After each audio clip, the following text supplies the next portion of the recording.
Hey guys, thank y'all for being here today. If you are new to my channel, my name is Chris. I just want to thank you for being here today or tonight, whichever way or time you're watching this. But thank you for watching. So I am starting a series called All Things Grief and Recovery. Let's get into this. You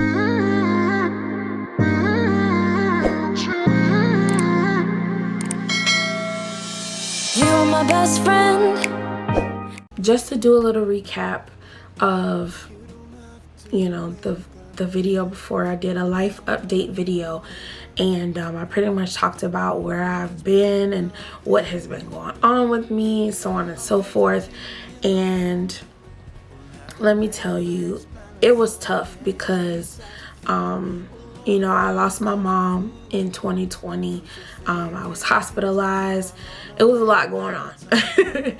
And needless to say, 2020 was one of the worst years of my life. So I've never experienced any type of pain that I felt then, and even still now. Even though I'm smiling, everything seems good, but it's difficult. I wanted to start this series because I believe that this will be able to help somebody, you know what I mean? Because we don't know exactly how and when our loved ones are gonna leave and stuff like that, or pass on, but we all have to experience grief or mourning, go through a mourning process at some point in time, because people are gonna pass away. So with that being said, I wanted to start this video with just to encourage everyone that you're not alone. You know what I mean? A lot of people passed on last year, and we lost a lot of loved ones and friends and family members. And I believe that this video will be able to impact you, and I pray that it does impact you in some way, shape, or form. So I wanted to talk about my mom and how the whole process went. She had been experiencing some type of sickness. It wasn't deep. We didn't know what it was at first. She just had a cough, and like I said in the other video, I had contracted COVID and was hospitalized and all of that. So I was kind of telling her, what I think it might be. And I was telling her, Mom, drink hot tea and hot lemon water, and, just all of the steps that I was taking to prevent, getting to the stage that I was at. And she was doing it or whatever, but she ended up saying like, no, I'm going to the hospital, which I didn't know at the time. My sister, matter of fact, called me after after she got on the ambulance and they took her to the hospital and so on and so forth. If you guys don't know, my brother, his name is Paulie D Pranks, I think that's his YouTube name, and he did a video talking about my mom going to the hospital. To the thing right now, on the thing. Dang, that make me wanna cry, bro. Y'all pray for my mama, bro. Real talk, pray for my mama. I can't even get out the car and go see her right now. As much as I want to, I can't even, because it's just hurting my heart right now.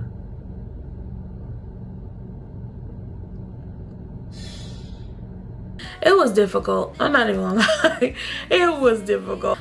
Needless to say, towards the end of her stay, and she kept asking me, well, what does this drug do? Did you take this when they gave you this? And like, how did it feel? And what happened? And all of that. So I was just giving her my experience, and my mom had a tendency to worry, and by her worrying, it will cause her to overreact. And I'm like, Mom, like, you gotta calm down. Because I was basing everything upon what I had experienced, and I'm like, Mom, if you just calm down, they'll be able to help you, and you won't be experiencing what you're experiencing. Like, just calm down. No, Chrissy, I feel hot, I feel faint, I feel dehydrated, all of that. So then I began to worry a little bit because I'm like, you know, what's going on? So again, I talked to her doctors and nurses telling me the same thing. Oh, everything's fine. She's improving. We're doing this. We're doing that. You know, your mom is good. No. Okay. The next, that was what, a Thursday? I believe the, that Saturday morning, or that Friday night, matter of fact, you know, usually we would get off the phone, like we would stay on the phone until somebody goes to sleep or something. Like we would just stay on the phone, and then you know, the phone hang up, or we'll hang up the phone or whatever. And I'm like, Mom, you know, you okay? She said, no, I'm just tired, you know. And I said, well, do you want me to stay on the phone? And she said, no, I think I'll, you know, try to get some rest. And I said, okay. I said, well, what I'll do, I'll call you in the morning, and you know, I'll talk with your doctors to see, you know, what can we do to help you with whatever was going on. So she said, okay. We got off the phone. 5:53 a.m. we get a call.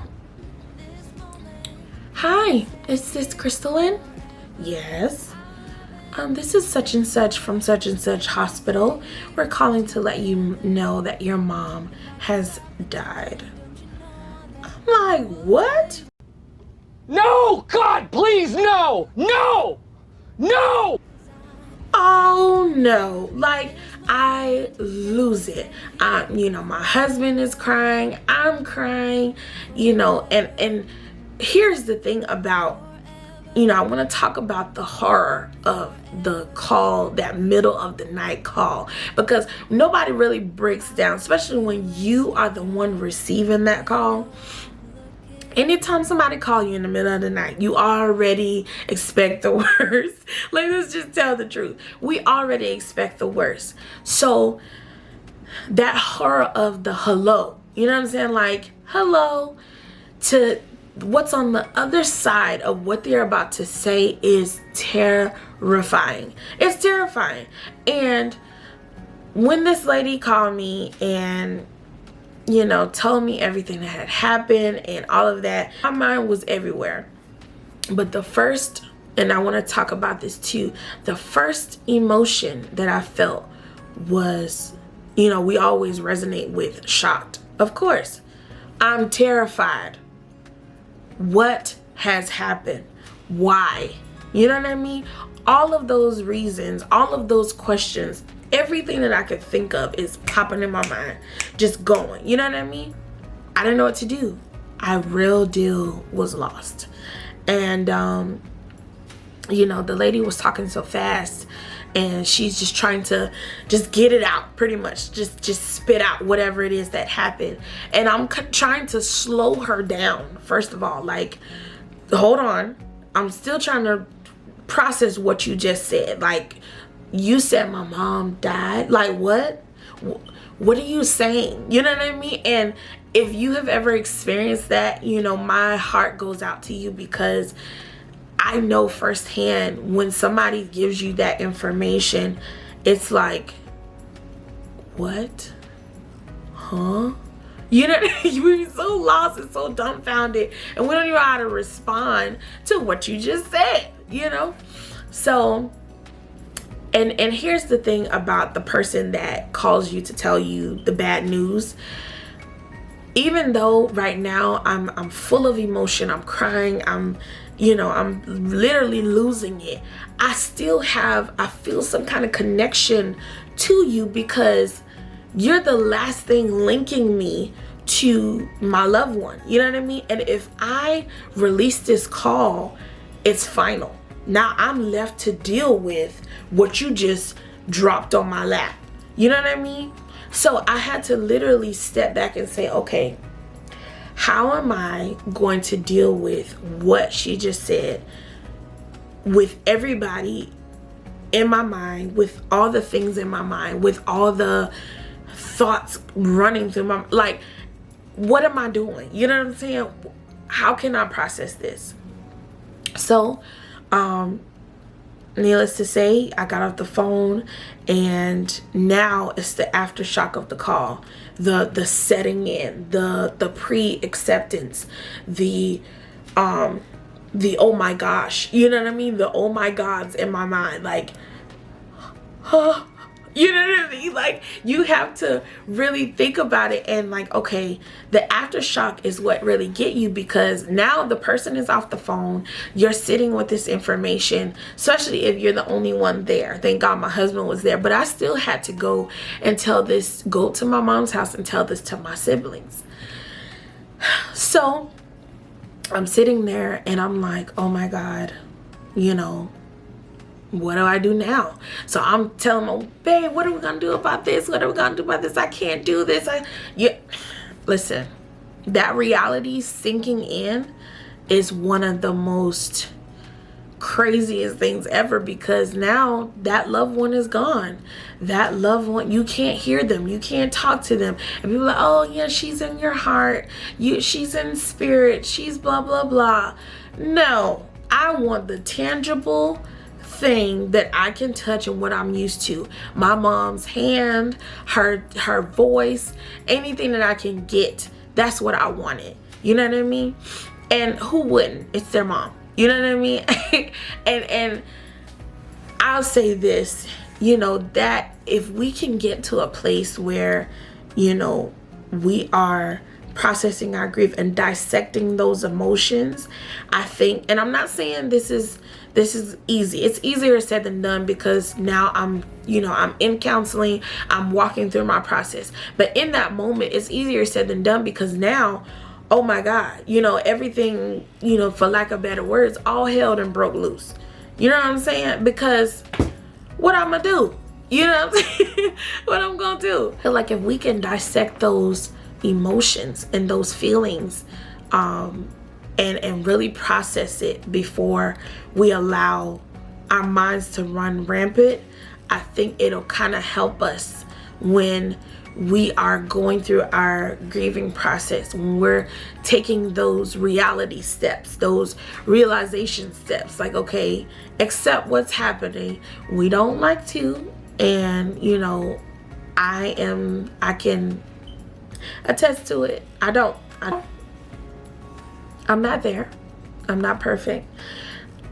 I'm not, even though, like I said earlier, even though I'm smiling, everything's good, but it's when you're alone.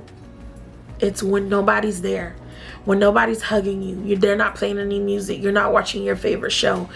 No, it's those times in the morning when it's quiet and it's still and nobody's moving, and you're just laying in bed staring at the ceiling. Those are the times that, you know, can make or break you. And like I said, it's easier said than done, guys. I'm not saying that it's easy. I'm not saying that it's a walk in the park. But what I am saying is, let's try to use these steps to help us get to a place of joy. You get what I'm saying? Let's walk ourselves back to a place of just being okay. Because it's never gonna be, people say, oh well, you learn to get over it. Lies. You'll never get over it. You will never get over it. You learn to cope with it. You learn to, you know, your body goes into survival mode, your mind goes into, you know, like a burying system. Like, you know, I'm gonna put layer on top of layer to be able, that way that area is not sensitive anymore to the point where you're crying all the time. But you'll never get over it. You'll always miss your parents, your loved ones, your friends. You will anything. And for me and my mom were so close. I can smell something, hear something, and I'm like, oh God, you know what I mean? So I will say, I believe that 2020, for a lot of people, it woke us up to value life. You know what I mean? This generation has taught us to not put a value on human life. And I don't know where the disconnect happened, where the insensitivity happened, but people's lives matter. And our friends and family are valuable to us. So we have to love on them. We have to continue to show them that we care. Get it right. Get it right. Don't let minor and minute things hold us back from enjoying our loved ones, enjoying our family members. Yes, they get on our nerves. Yes, they aggravate us. We do the same thing, but we still expect to be loved. We still expect to be accepted. So let's do the same thing for our family members and our friends and our loved ones. Value your brother and sister. Value your friends and family. Value them. And I'm not saying let them into your space after they hurt you and all of that. Figure out what is your common ground so you can still be able to enjoy one another. You know what I mean? I'm not saying you be at their house and y'all spending time each and every day hanging out, going to Starbucks, going here, going there. No. I'm not saying y'all got to be best friends. But what I am saying, don't let things happen and you harbor feelings and you don't talk about what's hurting you. Silence is a killer. You know what I mean? That and I don't know, you know, I know in my house, the way I grew up, what happened in my house stay in my house. That is not a good method. That is not a good phrase. That's not anything to live by. Because if whatever it is on the inside that's happening and it's hurting you, tell somebody, go get help and find an unbiased person that's going to tell you the truth about yourself, as well as, you know, walk you through your process of recovery in all areas.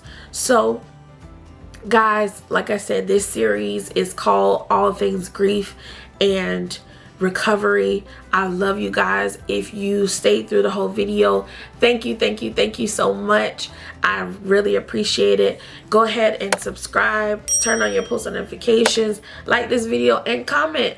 Guys, I want to hear from you. I want to hear what you've gone through. This is a community. All Things Chris, I am creating a community of people that can be vulnerable and transparent and walk through your process of pain. Don't sit there in silence, guys. Tell somebody. Go out. Vent. Don't be ashamed of how you feel. If you're emotional, accept the fact and do what you need to do to be able to live your life in peace and have joy in your lives, guys. I thank you again for watching this video. I love you guys. I will see you guys next time. Be blessed. Mwah. Thank you. Bye.